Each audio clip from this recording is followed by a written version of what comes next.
bagi kita semuanya. Alhamdulillah, selamat datang pada para peserta Komunitas BEPers Indonesia, latihan bersama BEP virtual, sesi latihan yang pagi ini, latihan yang ke-2077, Kamis 30 April 2026. Sebelum kita mulai, kita membacakan susunan acara terlebih dahulu. 1. Doa. Kedua, membacakan tata tertib. Ketiga, menyanyikan Mars BEP. 4. Yel-yel. Kelima, membacakan daftar pemandu. Keenam, refresh melalui guru besar. Ketujuh, latihan bersama 30 seri. Ke-8, doa penutup. Ke-9, foto bersama. 10, bincang ilmiah dari Lembaga Keilmuan dan Riset KBI oleh Bapak Dr. Maaf ini Pak Bapak Priyadi, ini Pak, belum dengan diganti. Ya, Bapak Dr. M. Supriyadi. Supriyadi. Mohon maaf Pak Supriyadi. Ya, oke. Dari LKR. Dengan tema dampak latihan ONOG BEP secara rutin. Monggo Pak Bri langsung aja, nanti kita sampai jam 9 pagi ya. Silakan Pak Bri. Monggo. Baik, terima kasih Pak Heri, Mbak Seni, dan rekan-rekan sekalian. Assalamualaikum warahmatullahi wabarakatuh. Waalaikumsalam warahmatullahi wabarakatuh. Selamat pagi, salam sejahtera untuk kita semua. Alhamdulillah bisa mengisi kembali bincang diskusi pada pagi hari ini. Mudah-mudahan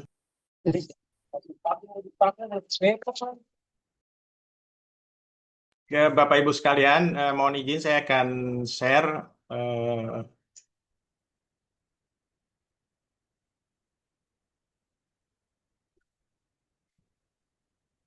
pagi hari ini kita akan membahas mengenai suatu materi ya, materi yang sebetulnya ini bersambung dari materi-materi sebelumnya mengenai latihan olah napas, olah gerak. Jadi pada pagi hari ini kita akan membahas khusus mengenai latihan olah napas. Kita akan mengkaji bagaimana mekanisme yang terjadi di dalam tubuh ya secara fisiologis atau biologis sebagai dampak dari latihan olah napas secara rutin atau nanti ketika kita berhenti atau stop latihan olah napas itu apa yang terjadi, kita akan bahas secara ilmiah ya. Baik, Bapak Ibu sekalian, mengapa kita perlu rutin latihan olah napas?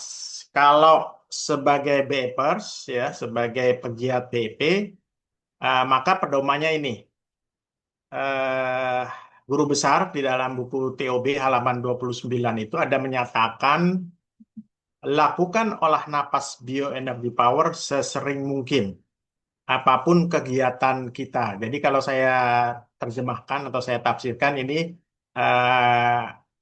apapun kebutuhan kita untuk menjadi lebih lebih segar atau membutuhkan olah napas, maka lakukan olah napas sesering mungkin pada kondisi-kondisi yang memang kita butuhkan. Ini pedoman kita sebagai pegiat BP. Lalu dasarnya apa secara ilmiah? Ternyata kajian-kajian penelitian mengenai pernapasan itu sudah menemukan, ya sudah menyimpulkan bahwa latihan olah napas, ya, jadi latihan pernapasan itu bukan hanya bertujuan untuk relaksasi, tetapi merupakan latihan yang bersifat biologis, ya. Nah, manfaat nyata dan permanen itu hanya muncul jika dilakukan secara konsisten. Jadi kata kuncinya manfaat nyata yang permanen itu bisa muncul ketika dilakukan secara konsisten, terus-menerus, ya. Itu dasar-dasarnya kenapa kita perlu latihan rutin untuk olah napas. Nah, apa dampak ketika kita melakukan latihan olah napas secara rutin, ya, yang kontinu, konsisten? Ada beberapa aspek atau beberapa sistem dalam tubuh yang terpengaruh. Ini ada beberapa dampak saja. Yang pertama adalah meregulasi atau membuat sistem saraf otonom itu menjadi fleksibel. Kemudian melatih sinkronisasi jantung dan napas. Yang ketiga, meningkatkan toleransi CO2 dan efisiensi pernapasan. Yang keempat, menguatkan otot pernapasan dan fungsi paru. Kemudian yang lima, membentuk regulasi emosi menjadi stabil. Yang keenam, membangun neuroplasticity atau adaptasi otak. Jadi semua sistem dalam tubuh itu akan terpengaruh ketika kita melakukan latihan olah napas secara rutin. Nah, tetapi dampak positif ini baru muncul ya, semua proses ini baru muncul ketika kita lakukan secara rutin ya, karena proses dampak positif itu membutuhkan repetisi dan waktu. Jadi pengulangan dan waktu. Nah, tanpa latihan rutin, nah ini kalimat berikutnya, tidak diperoleh manfaat nyata yang permanen atau dalam istilah kesehatan disebut adaptasi kronis, ya, chronic adaptation. Baik, ini akan saya berikan beberapa contoh bagaimana mekanisme terjadinya adaptasi biologis yang terjadi pada tubuh, ya. Saya ambil contoh yang pertama adalah adaptasi sistem saraf otonom atau SSO. Nah, latihan olah napas ritmik seperti di BEP ya, tarik, tahan, buang dengan durasi yang konsisten, maka akan mengaktifkan saraf parasimpatis atau saraf rileks, khususnya saraf vagus ya. Kemudian ini akan menekan aktivitas saraf simpatis atau saraf stres ya, sehingga akan menurunkan respon stres. Dampaknya apa kalau kita lakukan olah napas secara teratur? Ini akan menurunkan stres dan kecemasan atau rasa cemas, menstabilkan detak jantung. Jadi detak jantung yang rendah akan menjadi normal, yang tinggi akan menurun menjadi normal. Kemudian meningkatkan ketenangan mental dan emosional. Ya, ini penelitian sudah menunjukkan seperti itu. Nah, kenapa harus rutin? Karena sistem saraf itu bersifat plastis ya, atau neuroplastisitis. Jadi perubahan itu hanya terjadi jika sering dilatih. Ya, jadi saraf-saraf itu akan berdampak atau berubah menjadi positif kalau sering dilatih. Sering dilatih itu kata kuncinya. Ya. Nah, yang kedua, adaptasi pusat pernapasan terhadap kadar CO2 dan oksigen O2 di dalam darah. Nah, pada latihan seperti BEP, ada tarik, tahan, dan buang napas. Khusus mengenai tahan napas ini akan meningkatkan toleransi CO2. Ya, artinya kita tidak akan cepat-cepat butuh untuk tarik napas atau tidak tersengal-sengal lah ya kalau kita menahan napas yang menyebabkan CO2 meningkat. Ini terjadi karena ada perbaikan kepada sensitivitas kemoreseptor yang ada di dalam sel, di permukaan sel. Nah, dampaknya apa? Dampaknya napas kita menjadi lebih efisien. Jadi nanti pola napas kita akan lebih lambat, artinya tidak boros dari sisi pernapasan dan jantung kita untuk bekerja. Nah, dampak praktisnya lagi adalah kita tidak mudah panik saat CO2 naik. Jadi CO2 naik itu kalau kita biasanya menahan napas atau napas kita terlalu cepat ya pada saat kita cemas, marah, dan panik. Gitu. Nah, kenapa harus rutin? Karena adaptasi CO2 itu bersifat progressive training. Jadi dia bertahap ininya, toleransinya itu bisa meningkat. Bertahap, tidak secara langsung. Tanpa latihan yang rutin, maka sensitivitas reseptor ini kembali tinggi. Artinya kita akan mudah menjadi terasa sesak atau cepat panik. Ya. Itu adaptasi dari sisi pusat pernapasan kita atau di dalam sistem saraf kita. Nah, yang ketiga, ini ada adaptasi di otak kita yang disebut dengan neuroplasticity. Latihan napas ritmik seperti di BEP itu akan mengubah aktivitas gelombang otak yang biasanya misalnya kita sering cemas ya, itu aktif di gelombang otak beta atau theta, itu akan diturunkan menjadi gelombang alfa misalnya ya. Jadi kita lebih tenang.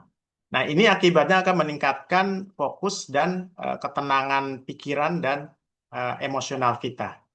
Kenapa harus rutin? Ya, seperti tadi disebutkan, otak itu berubah, neuron maksudnya ya, itu melalui pengulangan. Istilahnya adalah repetition based learning. Nah, tanpa latihan, koneksi saraf ya atau sinapsis itu akan melemah kembali. Jadi kita akan cepat menjadi cemas atau cepat panik gitu. Nah, ini saya mempunyai timeline dari dampak latihan olah napas yang dilakukan secara rutin dari beberapa hasil penelitian. Misalnya kita lihat ya, ketika kita melakukan latihan olah napas 5 menit saja, ini sama seperti 5 seri ya dalam satu pemandu, ini akan terjadi efek akut atau efek langsung sementara. Jadi 5 seri aja, 5 menit itu akan berdampak kepada penekanan tekanan darah, kemudian penurunan tekanan darah, penurunan detak jantung, dan penurunan stres. Jadi itu efek akut namanya.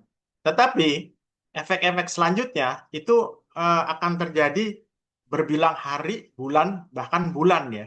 Dari mulai 1-7 hari atau 1 minggu, kemudian 1 bulan, 2 bulan, 3 bulan, bahkan sampai 6 bulan itu akan terjadi proses adaptasi yang bertahap. Misalnya 1 minggu adaptasi awal saraf, kemudian adaptasi fungsional nyata 1 bulan, 2 bulan adaptasi fisiologis, kemudian ada adaptasi sistemik, adaptasi mendalam. Nah, ini kelihatannya sesuai dengan empiris kita. Setelah 6 bulan kita latihan olah napas itu akan terjadi adaptasi yang sifatnya sudah permanen.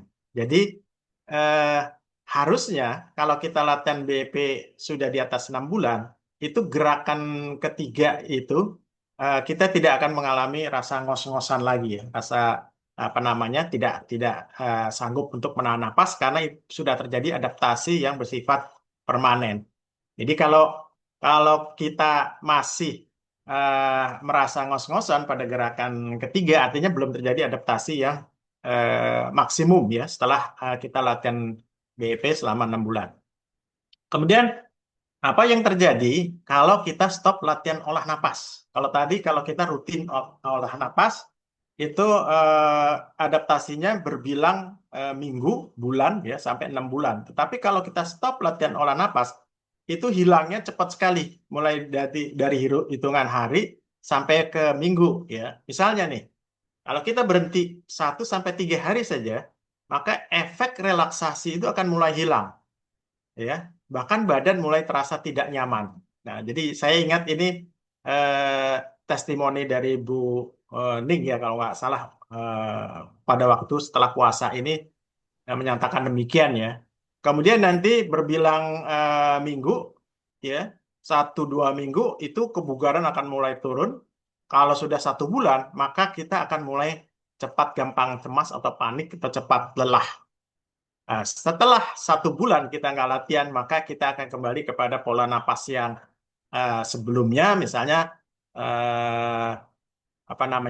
frekuensi napas kita akan meningkat, kita akan mudah lelah dan cemas, dan efek lebih lanjutnya gampang kena penyakit. Baik, Bapak Ibu sekalian, sebagai kesimpulan, yang pertama, ini menekankan kembali bahwa latihan pernapasan itu bukan sekedar latihan relaksasi, tetapi merupakan latihan biologis, ya, latihan biologis. Nah, manfaat nyata dan permanen itu baru muncul jika dilakukan secara konsisten hingga terjadi adaptasi fisiologis dan neurologis. Kata kuncinya, tanpa latihan rutin, maka tubuh kembali ke kondisi awal. Nah, implikasinya buat kita sebagai pegiat lebar, latihan pernapasan BEP itu sebaiknya dilakukan setiap hari, sesering mungkin, seperti anjuran guru besar, atau setiap waktu diperlukan. Jadi setiap kita membutuhkan. Nah, teknik yang digunakan itu bisa kombinasi dari teknik BEP, yaitu tarik napas dalam yang kuat, buang napas yang lembut, tetapi ini bisa disesuaikan dengan kebutuhan tubuh. Saya akan memberikan beberapa contoh aplikasi olah napas ya, latihan pernapasan yang disesuaikan dengan kebutuhan. Saya mengambil riset dari ritme sirkadian atau jam biologis, apa yang perlu kita lakukan untuk olah napas. Ya, ini beberapa hasil penelitian dan kajian empiris lah ya, jadi testimoni dari teman-teman dan saya sendiri. Jadi pada pagi hari itu kortisol kita kan pada puncaknya. Jadi latihan olah napas di pagi hari itu harus kita rancang menjadi kombinasi latihan yang akan menurunkan hormon kortisol, tetapi sekaligus meningkatkan adrenalin. Jadi jangan sampai misalnya kita latihan pernapasan itu tujuannya untuk menenangkan saraf, tetapi akhirnya jadi ngantuk pagi-pagi hari. Nah, itu harus kita siasati ya. Ini beberapa teknik yang bisa kita gunakan ya. Nanti silakan didiskusikan teman-teman mana yang sesuai. Yang pertama tekniknya ya, tarik napas 5 detik diiringi dengan kalau Muslim diiringi dengan wirid ya. Tarik napas 5 detik, buang napas 5 detik. Nah, metodenya bukan metode BEP dengan force deep breathing, tapi metode slow deep breathing. Jadi napas dalam yang lembut tanpa suara, tanpa kekuatan. Jadi durasinya bisa tariknya sampai 5 detik ya. Jadi sekali lagi metodenya bukan metode BEP, tetapi slow deep breathing, tarik napas yang lembut. Nah, bisa juga kita pilih kalau kita ingin meningkatkan segera energi setelah tadi selesai sholat misalnya ya, subuh, tarik 5, buang 5 sambil wirid, maka menjelang matahari terbit seperti jam-jam 7 ya, setiap kita latihan itu kita lakukan pola napas BEP, ya, tarik, tahan, buang. Tariknya 2, tahannya 10 atau 15 detik, buangnya sekitar 8 detik. Ini hanya untuk latihan olah napas. Lakukan minimum 5 menit, itu akan menaikkan energi kita. Baik, itu dari pagi hari ya. Nah, siang atau sore hari ketika energi mulai turun atau mulai ngantuk, maka kita lakukan pola napas BEP seperti tadi, tarik, tahan, buang ya selama 5 menit. Misalnya ya, minimum.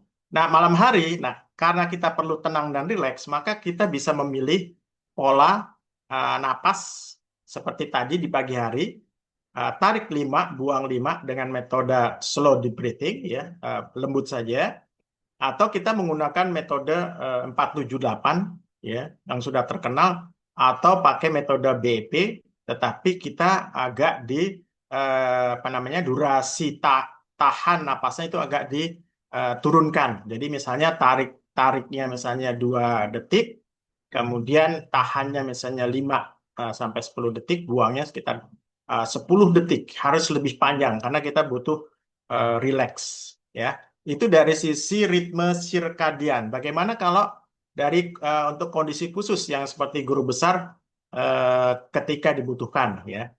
Nah, ketika detak jantung kita tinggi ya, atau dalam kondisi cemas atau stres, misalnya pada kondisi kita sedang naik tangga, kemudian sedang goes ya pada tanjakan, kemudian emosi kita melonjak atau sedang marah misalnya, maka kita harus kita coba lakukan latihan olah napas yang lembut saja dengan metode SDB, tarik 5, buang 5 terus sampai kita merasa kecemasan kita, stres kita menurun. Nah, kalau kita merasa capek atau lelah atau ngantuk, misalnya di perjalanan, habis kerja, atau di tengah-tengah rapat di kantor, maka kita bisa melakukan pola napas BEP, ya, tarik, tahan, dan buang seperti yang biasa, tetapi dengan tahan napas yang durasinya cukup memadai saja, antara 15 sampai 20 detik saja, buang napas 8 sampai 10 detik. Nah, ini kajian secara empiris, jadi berdasarkan pengalaman dan juga secara literatur. Nanti bisa kita diskusikan rekan-rekan sekalian pengalaman dari masing-masing. Saya pikir itu saja sebagai bahan diskusi kita. Mudah-mudahan bisa membuat kita menjadi lebih semangat untuk latihan rutin olah napas kita. Terima kasih, monggo. Terima kasih Pak Bri atas uraian tadi. Pemaparannya tadi mudah-mudahan sangat bermanfaat buat kita. Mudah-mudahan semuanya bisa mempraktekkan secara ini. Selanjutnya kami persilakan dari Bapak Ibu yang mau menyampaikan. Mungkin pertama Pak Patio mungkin Pak. Monggo Pak, silakan Pak.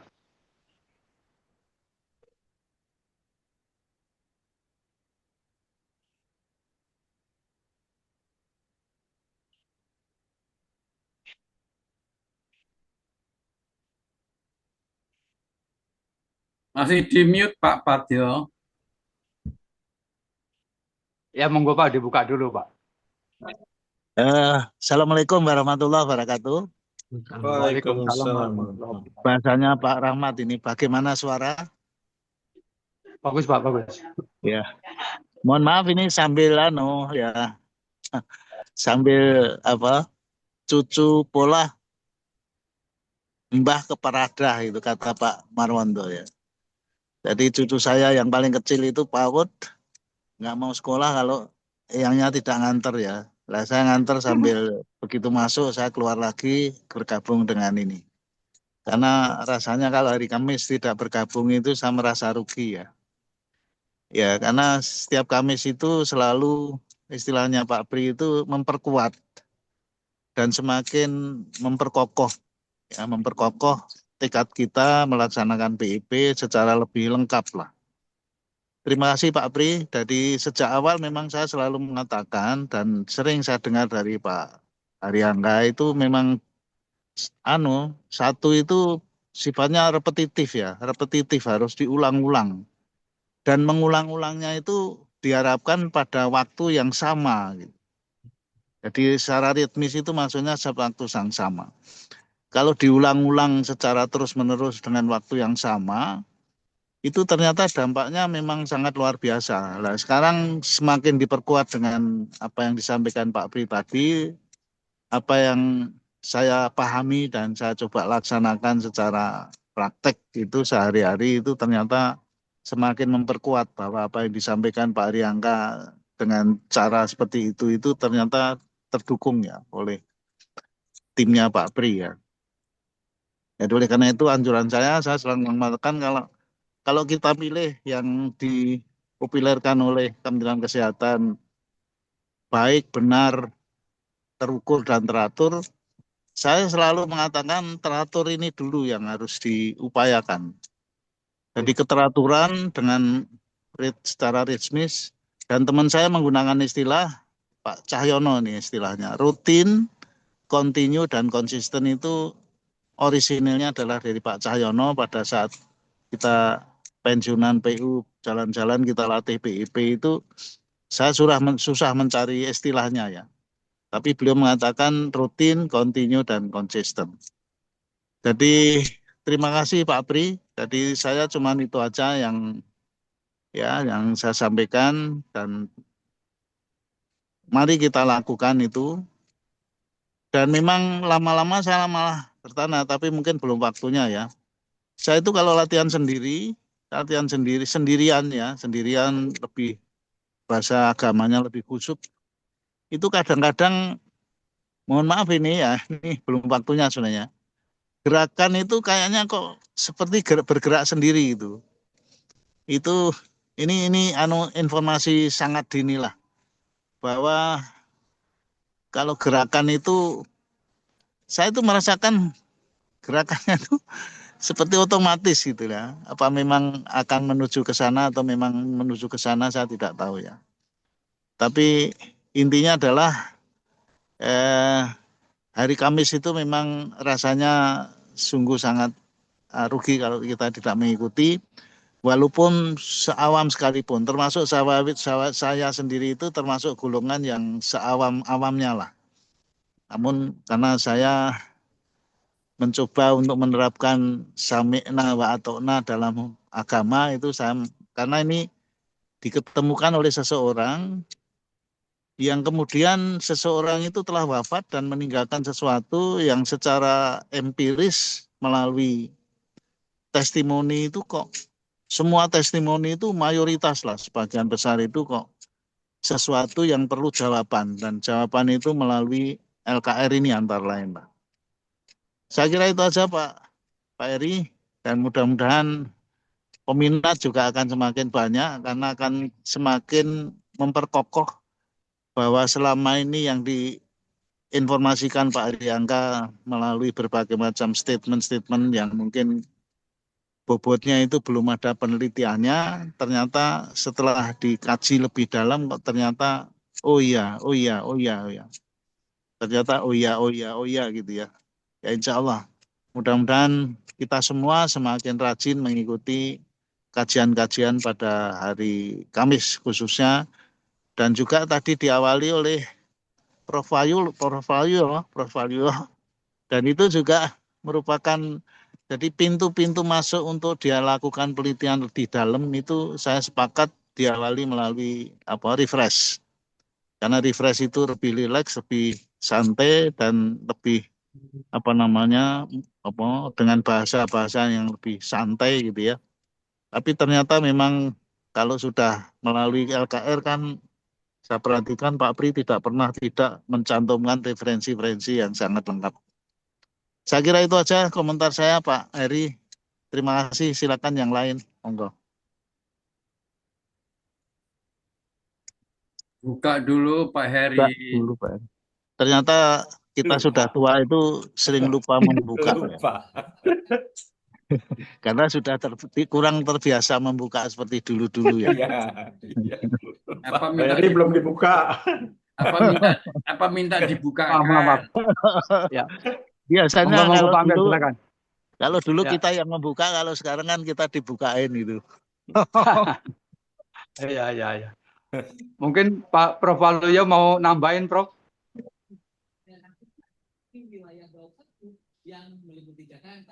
Asik, Prof. Bagaimana? Atau kalau enggak, mungkin Dokter Dini tadi udah siap rupanya.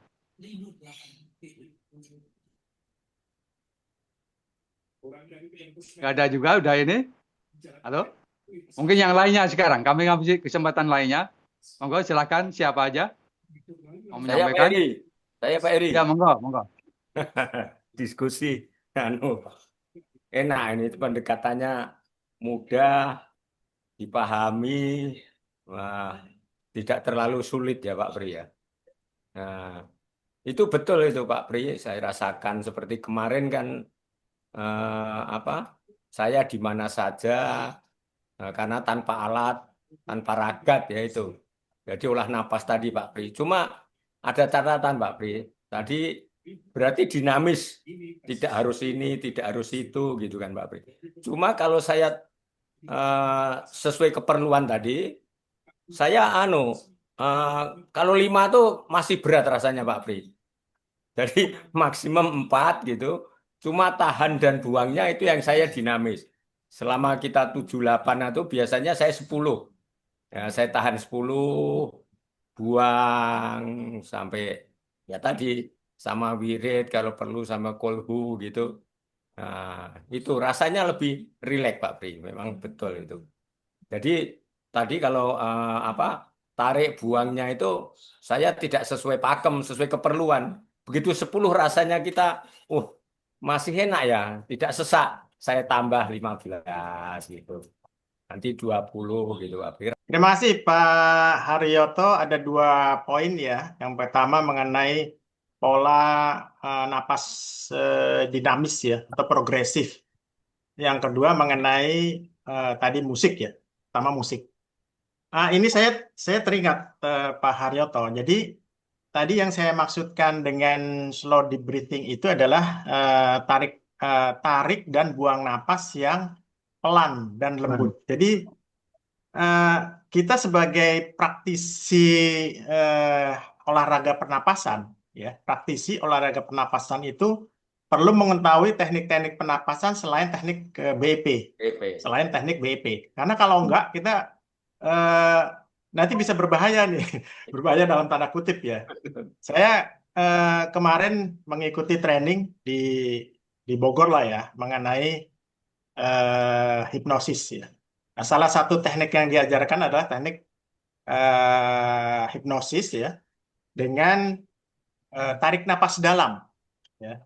Kebetulan pesertanya sebagian itu adalah BPers yang sudah biasa tarik dalamnya tuh dengan napas BP. Jadi ketika instrukturnya bilang tarik napas dalam, itu sebagian peserta itu tarik napasnya keras gitu. Nah, sebetulnya di dalam teknik relaksasi itu kita jangan menggunakan teknik napas dalam yang kuat seperti di BP, tapi teknik tarik napas dalam yang lembut. Jadi slow deep breathing, tariknya pelan tanpa suara, pelan. Nah itu Pak Haryoto dan rekan-rekan sekalian, kalau kita sudah terlatih, standarnya kita bisa tarik itu selama 5 detik. Standarnya, itu akan terasa nyaman kalau udah biasa. Kemudian yang kedua, kita tingkatkan lagi bisa sampai 10 detik. Bahkan yang sudah ahli, itu bisa sampai 15 sampai 20 detik tarik napasnya saja, bayangkan. Saya 15 detik bisa, tapi merasa udah nggak nyaman. Kalau 5 sampai 10 detik tarik napas itu sudah apa namanya sudah biasa kita lakukan. Nah, teknik seperti ini juga digunakan pada waktu kita misalnya ya di rumah sakit, apakah mau diambil darah atau mau disuntik, kan suster atau dokter kadang-kadang bilang tarik napas yang dalam. Nah, itu bukan menggunakan teknik BEP, malah kita tambah stres nanti. Jadi Iya. tariknya pelan, tarik pelan, nanti buangnya juga pelan. Itu namanya teknik napas untuk relaksasi. Nah, kalau BEP lain, teknik napasnya untuk membangkitkan energi sekaligus juga untuk menenangkan pikiran. Jadi tariknya keras, buangnya lembut. Ya. Nah, jadi sebagai praktisi olahraga pernapasan, kita perlu memahami teknik-teknik pernapasan tersebut. Nah, aplikasinya seperti Pak Haryoto bilang, ketika misalnya kita goes ya, karena kebetulan kita sama-sama penggemar goes, ini sudah saya praktekkan ketika saya nanjak cukup tinggi. Saya tariknya 5, kemudian buangnya 10. Tariknya 5, buangnya 10. Itu sampai 1 km nanjak, saya ukur detak jantung bahkan hampir 100% heart rate maksimum. Bayangkan, hampir 100% heart rate maksimum. Tapi tidak terasa ngos-ngosan. Karena apa? Karena saraf parasimpatik saya itu diaktifkan sehingga saya merasa secara emosional juga merasa tenang. Ya. Jadi sekali lagi teman-teman sekalian, kalau yang hobi olahraga, praktekkan teknik slow deep breathing untuk pernapasannya. Yang kedua, nah ini menarik. Sebetulnya saya sudah punya beberapa literatur mengenai pengaruh musik terhadap apa namanya koherensi, keselarasan dengan pola napas kita. Ya.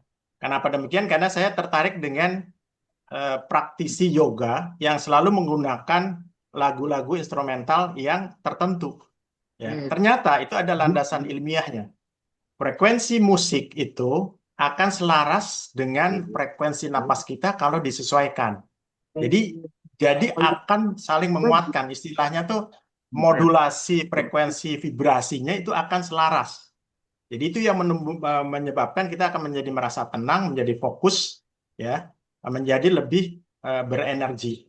Tetapi kalau kita pola napasnya seperti BEP, kemudian seperti napas yoga, dikasih musik yang ada beatnya, yang frekuensi vibrasinya atau frekuensi beatnya itu nggak sesuai, maka akan acak-acakan nanti frekuensi latihan kita. Ya, itu akan saya bahas nanti Pak Haryoto dan rekan-rekan sekalian mengenai pengaruh musik terhadap keselarasan dengan frekuensi pernapasan kita. Insya Allah nanti kalau ada waktu ya. Betul. Karena saya lihat di beberapa latihan bersama, di latihan gabungan, di rumah sehat itu kadang-kadang memilih lagunya nggak cocok dengan frekuensi pernapasan kita. Jadi kalau yang peka, ya, kalau yang sudah peka dengan frekuensi itu, maka akan mengganggu. Tapi kalau yang masih awam, masih belum sampai ke level apa namanya kepekaan itu, mungkin nggak terpengaruh. Tapi kalau sudah ada kepekaan, maka itu akan terpengaruh. Sama seperti kalau pemandunya di antara 6 pemandu itu ada 1 atau 2 pemandu yang ritmenya berbeda. Orang yang sudah peka itu akan terasa di tubuhnya. Contohnya, misalnya pemandu 1 frekuensinya sudah 1 pemandu kan 1 seri kan 74 detik. Begitu ketemu pemandu yang kedua, frekuensinya itu cepat, misalnya 60 detik ya sudah selesai, maka yang peka dia akan merasa pusing, jadi tidak konsentrasi. Makanya 6 pemandu itu harus dicari yang memang mempunyai ritme yang standar ya. Kalau cuma beda-beda 2 2-3 detik di dalam setiap seri itu nggak apa-apa. Tapi kalau bedanya udah 5-10 detik per pemandu, itu akan sangat mengganggu. Baik, terima kasih Pak Aryato sudah mengingatkan saya untuk menyampaikan mengenai musik ya, pengaruhnya terhadap frekuensi pernapasan kita. Silakan Pak Heri, dilanjut. Oke, terima kasih Pak Pri atas penjelasannya. Mungkin Pak Waluyo udah mau ngomong lagi. Mungkin ada yang perlu disampaikan? Cukup Pak, terima kasih. Cukup ya. Saya setuju Prof. mengenai musik tadi itu ya, ada beberapa Oke. tempat yang musiknya itu dipilih yang apa, mungkin karena supaya khas ya, tapi jadi malah ini ya ada beatnya sehingga ya apalagi kita yang selain mungkin biasa meditasi dan juga biasa dansa mungkin ya cingkrak-cingkrak kita ada yang begitu memang setuju sekali ya. Silakan Mbak dilanjut. Oke, terima kasih Prof. Selanjutnya mungkin Dokter Dini masih ada? Kalau mau menyampaikan? Kalau udah nggak ada, mungkin biasanya Mbak Evi, Bu Evi masih ada? Atau mungkin yang lainnya, ada yang mau ini menyampaikan? Monggo, silakan. Pak Heri, punten. Ya, silakan. Ya, Assalamualaikum Pak Pri. Alhamdulillah. Waalaikumsalam. Asda. Iya. Alhamdulillah kita bisa ya bersuara. Ini suara saya mudah-mudahan terdengar ya. Wah, bagus. Dengar jelas Pak Pri, mohon maaf. Ya, untuk apa namanya para pegiat lah atau mungkin masyarakat pada umumnya nih. Tadi yang intinya Pak Pri sampaikan bahwa kita harus rajin ya berlatih, bahkan jadi disampaikan pagi, sore dan malam dan terus ya secara istiqomah ya kalau memang mau badan kita sehat dan bugar kan seperti itu Pak ya. Nah sekarang bagaimana Pak Tri kalau BEPers khususnya ya bagi saya sendiri kalau misalnya kan ada info nih kalau sedang sakit malah harus rajin berlatih katanya kan seperti itu. Nah kalau sakitnya tipes Pak ya tipes ya ada apa namanya ya pengalaman juga di sekolah dia sedang sakit tapi ikut berjemur dan ikut senam. Nah saya sempat menyampaikan bahwa itu sehat ya untuk kita berjemurnya dapat dan senam barangkali apa namanya kalau tidak terlalu berat gitu kan tidak apa-apa. Nah sekarang kalau misalnya nih ya dia sedang menderita sakit tipes, apakah dengan ikut BEPers ini akan malah membantu untuk meningkatkan apa namanya ya kekuatan pemberdayaan sakit tersebut atau misalnya dengan senam tadi ya apakah perbedaannya dengan BEV gitu Pak Tri? Itu mungkin ya Pak Pri ya yang perlu saya tanyakan Pak. Terima kasih. Terima kasih Pak Asep.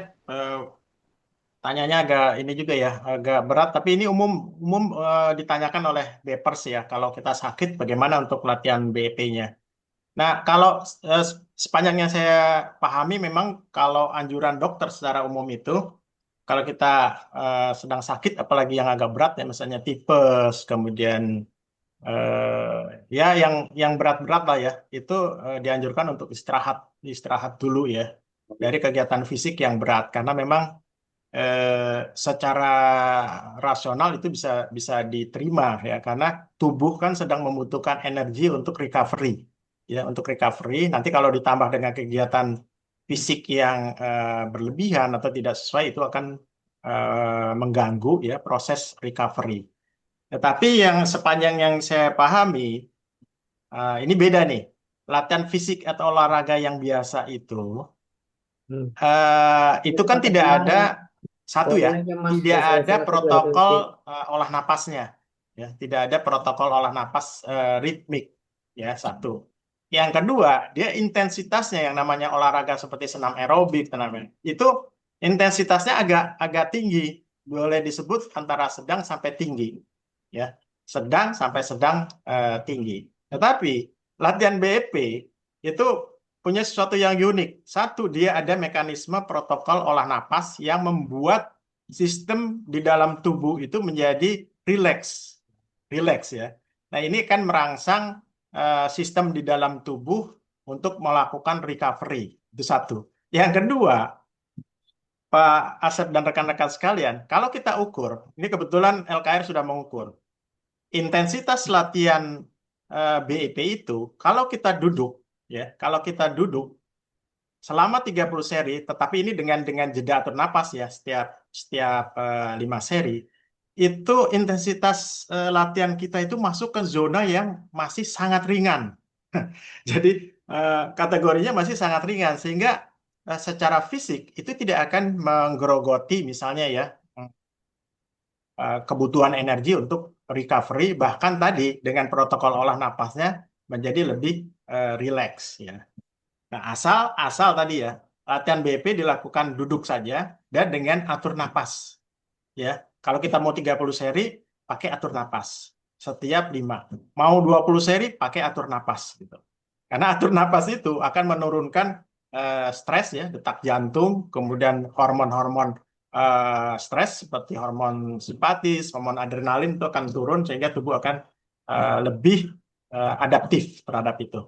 Jadi, nah ini juga PR juga mungkin bagi LKR untuk membahas pengaruh latihan BEP dengan jeda atur napas atau tanpa jeda atur napas, karena itu sifatnya kondisional. Jadi ada pilihan kita. Ada pilihan tergantung dari kondisi. Jangan diambil rata saja. Sekarang ada ketentuan latihan 30 seri tanpa jeda atur napas itu harus dipilih-pilih lagi kondisinya. Ya, pertama untuk yang mempunyai kondisi-kondisi sedang sakit atau mempunyai kondisi hipertensi akut dan seterusnya, itu harus hati-hati dalam kita berlatih BEP. Secara ini ya, secara kajian fisiologisnya. Demikian Pak Asda, mudah-mudahan menjawab pertanyaan Bapak. Terima kasih. Iya, baik, terima terima kasih kasih Pak Pak atas penjelasannya. Ya, pada umumnya kan kalau kita mau latihan nih LTM biasanya, wah Pak saya tidak latihan dulu, sedang sakit gitu ya. Nah, saya sarankan juga sakit tidak mengendorkan untuk berlatih, ayo sebilang ya, asal mungkin disesuaikan ya dengan kondisi kita. Juga untuk misalnya penyakit yang hubungannya dengan fisik ya, misalnya keseleo gitu kan Pak, juga bisa-bisa saja ya mungkin Pak ya untuk bisa menambahkan nanti. Iya. Iya, pasti. Ya, saya nggak bisa latihan BP itu kalau terima kasih. Kalau sudah diare ya itu nggak bisa saya latihan itu, karena harus tahan napasnya itu yang nggak bisa. Kalau masih batuk-batuk, flu dan seterusnya itu masih oke lah. Enak ya. Oke, terima kasih. Ya, oke. Terima kasih Pak Prindi. Tetap kita berlatih ya, walaupun kondisi kita tidak sedang baik-baik saja. Oke, baik. Terima kasih Pak Pri dan Pak Heri, teman-teman Pak Pri, Pak Heri. Oke, terima kasih Pak Asep. Ini kami mau nambahin sedikit pengalaman secara awam, Pak ya. Itu kalau kita harus yakinin bahwa setelah latihan BEP kita itu akan menambah tenaga. Jadi tenaga kita itu akan tambah.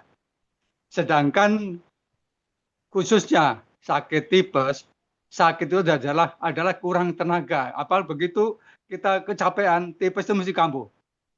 Saya dulu begitu habis pensiun terasa lagi, hampir setiap bulan itu masuk rumah sakit karena tipes. Begitu saya kenal Pak Pado sama Bu Dewi 2018 akhir, begitu kita masih sakit, saya bilang, Bu Dewi kok saya masih sakit mulu, udah ikut BEP. Pak Heri latihannya berapa kali? Seminggu sekali. Oh, diketawain. Nah, ini Pak Heri harus dilakukan. Nah, setelah itu kita lakukan ini, saya ikut latihan di macam-macam mana-mana ke rumah sehat. Akhirnya 1 minggu itu bisa lebih dari 1 kali, yaitu bisa 3-4 kali. Alhamdulillah dari tahun 2019 sampai sekarang, tipes itu nggak pernah kambuh, Pak. Biarpun mau sakit, karena ternyata dicek bukan tipes. Jadi itulah Pak. Jadi sangat ini sekali, seperti yang teman-teman atau para ahli-ahli BEP itu menyampaikan itu BEP betul-betul luar biasa, yaitu nambah tenaga. Jadi jangan takut kita bergerak. Kalau seandainya tadi itu tipes takut bergerak, kita sambil tidur, olah napas pun kita. Begitu Pak Pri ya, mungkin diluruskan Pak Pri, karena saya nyara pengalaman aja Pak Pri. Masih. Biar nggak sakit. Iya, terima kasih Pak Hari. Memang kita dari awal itu dibekali bahwa kalau kita latihan BP itu menghasilkan energi, kalau olahraga itu menghabiskan energi. Energi. Ya. Begitu ya? Nah, ini secara ilmiah nggak begitu sebetulnya penjelasannya. Tapi Oh, nanti lain kali lah. Nanti lain kali lah saya bahas agak panjang. Nanti saya kasih data-datanya. Terima kasih. Oke, terima kasih Pak Pri. Mungkin yang lainnya ada yang mau menyampaikan? Pak Eri, dikit Pak Eri, Silakan. dikit. Mungkin Pak Pri untuk tadi lalu itu. Terima kasih Pak Pri. Terima kasih. Ya, ini bukan dikotomi, Pak. Ini kan kajian ilmiah ya. Kajian ilmiah itu kita mengatakan sesuatu itu harus berdasarkan data ilmiah kan gitu ya. Nah, kebetulan LKR punya data ilmiah.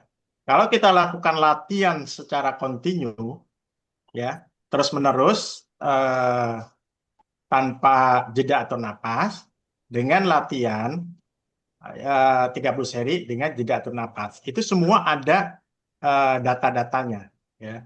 Kemudian juga ada data kajian literatur. Jadi sebetulnya kenapa kita lakukan sekarang ya latihan dengan tanpa jeda atau napas, itu sebetulnya saya tanyakan sendiri ke Mas Harwit, dasarnya apa? Yaitu kan implementasi dari penelitian LKR yang harus continuous. Oke, saya bilang.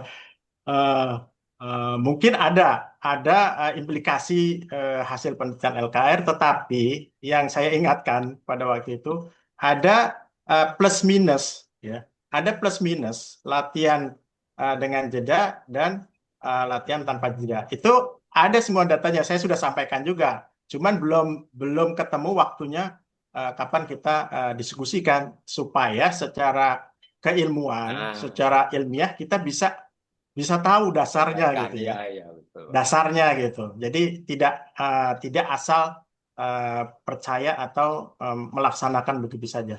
Khususnya untuk pelatih ya. Pelatih itu terutama yang di LTM itu pasti banyak mengalami atau pertanyaan-pertanyaan dari para peserta. Saya udah keliling di antara Bekasi, Bogor dan seterusnya. Itu ada saja yang 1-2 orang mengeluh, oh, kok saya merasa pusing ya, merasa ini dan seterusnya. Kemudian ada yang merasa ngos-ngosan, latihan berdirinya jadi nggak sanggup 15 seri dan seterusnya. Itu kalau kita nggak punya dasar-dasar data-datanya, kita nggak bisa jawab secara tepat gitu. Nah, ini yang perlu disampaikan. Jadi sekali lagi jangan membuat dikotomi dari diskusi ini.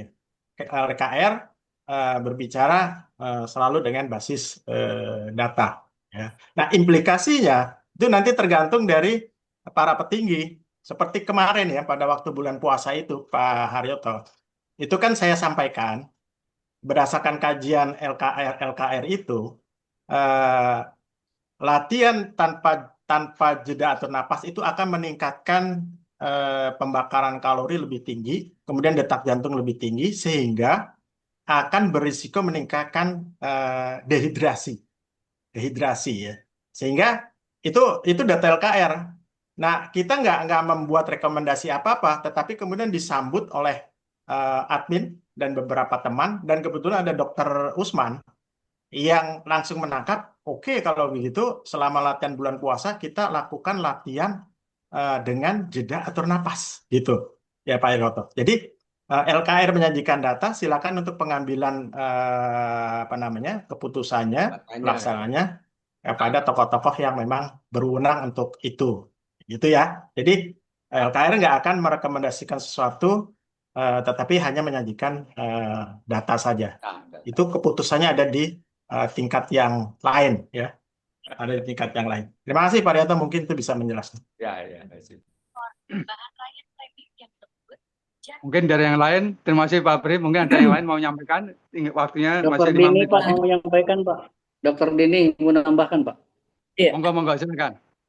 Sebentar, makin mau berakhir makin seru nih perbincangannya. Jadi gini, untuk dari sisi kesehatan, apabila dokter sudah menyatakan dia harus istirahat, harus dipatuhi itu saja. Jadi jangan kita membuat suatu keilmuan tersendiri. Karena itu juga di bidang kedokteran untuk orang-orang yang sakit tipes, kenapa bisa berulang setiap bulan? Karena kemampuan dari bakteri yang jahat di dalam ususnya lebih dominan dibandingkan bakteri yang baik, yang soleh dan soleha. Sehingga lama-kelamaan ususnya menjadi bocor, yang kita kenal sebagai the leaky gut. Bagaimana caranya menambah the leaky gut? Adalah dengan menggunakan suatu makanan yang ada kandungan kolagen. Itu jawabannya. Dan juga untuk meningkatkan otot kita juga perlu jaringan kolagen yang kita konsumsi dari luar. Nah, untuk kalau olahraga dengan lagu, kebetulan cucu dari sahabat saya di depan rumah belajar untuk music therapy di Baltimore di Amerika. Jadi tidak sembarangan menggunakan lagu untuk menyertai keinginan atau kesesuaian batin seseorang. Belum tentu orang yang ikut olah napas, olah gerak pada hari ini memiliki suasana batin, yaitu suasana jiwa yang sama. Itu patut diperhatikan. Karena kita itu adalah jasad kita yang kelihatan, ya, jadi jasmani dan juga rohani dan juga jiwa. Ini yang kita patut untuk latih, dan memang beberapa orang sudah berlatih di Bali untuk meditasi kesehatan. Jadi jangan dipersamakan orang-orang yang berlatih saat ini itu sama suasana hatinya. Jadi patut diperhatikan bahwa memang yang diuji oleh Pak Pri itu ada dasarnya. Karena semua itu tergantung dari subjek yang diteliti. Ini yang saya tambahkan. Jadi jangan, kalau dokter sudah mengatakan istirahat, lebih baik diikuti. Makanya orang-orang yang mengalami sakit infeksi itu ibarat kita di dalam tubuh memiliki kebakaran-kebakaran hutan yang kecil. Tubuh kita ini adalah hutan yang besar, mungkin 100 hektar, tapi kebakaran-kebakaran kecil itu mungkin hanya 1 hektar atau mungkin setengah hektar, bahkan lebih kecil. Jadi kita yang mengetahui kebakaran-kebakaran kecil inilah yang ketika dokter sudah sarankan untuk istirahat, lakukan untuk istirahat. Karena memang dalam kondisi sakit tipes, usus kita seperti bayi kembali, muda, tidak bisa makan yang tidak ditata sesuai unsur-unsur kesehatan. Karena semua yang kita makan itu ada takarannya. Kita juga hindari yang berbumbu, bermerica, atau yang pedas. Karena bayi belum tentu bisa makan dalam suasana rasa seperti demikian. Jadi ini yang perlu saya tambahkan, perhatikan suasana hati ketika kita ikut olah nafas. Jadi jangan kita sorak-sorak hora-hore, tapi suasana hati kita sedang sedih. Kan itu akan menyebabkan lonceng yang berdenting pada paru, itu yang menyebabkan gangguan pernapasan seperti napasnya tersengal-sengal. Perhatikan bagi sahabat-sahabat semua yang hadir di sini, music therapy dan juga penyakit yang menyertai sangat berkaitan erat dengan kesehatan yang namanya organ detoks yang kita miliki, yaitu paru-paru. Wabillahi taufiq wal hidayah. Wassalamualaikum warahmatullahi wabarakatuh. Baik, Alhamdulillah. terima kasih. Terima kasih, Pak Heri, Dr. saya Denny. mumpung sebelum ditutup ya, mumpung Ya, Dokter Denny silakan. sedang on ini, jadi menyambung dok ya, yang tadi kita akan menjadi catatan penting ya, saran-saran dokter. Tapi ada satu lagi mungkin dari ini khusus dari LKR, kita sudah menyiapkan data perbedaan nilai-nilai aerobik dari latihan BEP dengan jeda atur napas dan tanpa jeda atur napas ya, secara fisiologi keolahragaan. Nah nanti kami mohon dari Dewan Pakar Dr. Didi untuk mereview hasil LKR sebelum kita sampaikan kepada para papers. Saya sebetulnya sudah mau japri tapi belum sempat dok. Mohon maaf. Ya, saya sibuk ini halal bihalal, dan besok juga tanggal 3 diminta Pak Cecep itu kemarin telepon dari Kroasia untuk dampingi BEP di Tamara. Habis dari situ HBH lagi di Functional Medicine di Ya, Cikini. Waduh, ya, ya. jadinya memang langsir kayak Ya, kereta lokomotif. ya, saya udah pancing-pancing dokter belum merespon, jadi saya masih tahan-tahan datanya itu. Nanti kalau sudah luang lah mungkin waktu Iya, dokter ini akan jadi saya memang sampaikan. Pak Pri, memang ilmu yang kita tata untuk sehat itu ada berkaitan dengan musik. Karena Ya, mereka membuka cabang pendidikan musik ini pasca S1, jadi S2-nya adalah music therapy untuk ya. kesehatan. Dan itu akan kami nanti buka di Bali, di Kronosfor, di ruang di Tabanan di Bali. Iya. Baik, terima kasih dok. Silakan Pak Heri, sudah jam 9. Oke, terima kasih Pak Pri khususnya, Dr. Dini dan Prof semuanya ya, yang telah memberikan ini sumbangsih semuanya. Kami ucapkan terima kasih. Untuk selanjutnya kan sekali lagi kami ucapkan Pak Sebelum Tri. ditutup Pak Heri, Ya, sebelum ditutup, mengingat ini waktunya sudah jam 9, ngobrol. udah tutup, langsung Sebenarnya kita tutup dengan sebenarnya saya tadi 5. pengen Belum Pak, monggo Pak Padio. Monggo Pak Pasio, monggo. sebenarnya tadi secara spontan saya pengen menanggapi Pak Heri ya. Cuman ingin mengingatkan aja yang pesannya Pak Aryangga itu sangat berulang-ulang dan contoh-contoh empiris cukup banyak bahwa beliau menekankan jangan sekali-sekali pernah mendokteri sendiri. Jadi seperti yang disampaikan Dr. Dini tadi, pokoknya BIP itu para BIPers itu dilarang keras untuk mendokteri sendiri. Jadi kalau agak sesuatu, konsultasikan dengan dokter, seperti tensi, diabetes, dan segala macam, itu Pak Aryangga sangat melarang keras untuk mendokteri sendiri. Dokter akan tahu sendiri, nanti dokter yang mengurangi obat, mengurangi dosis, menambah dosis, dan menghentikan segala sesuatu itu harus dari dokter ya. Tidak serta-merta kita menggunakan langkah-langkah yang istilahnya Pak Aryangga itu jangan pernah mendokteri sendirilah. Karena bagiannya dokter ya dokter gitu. Baik, terima kasih.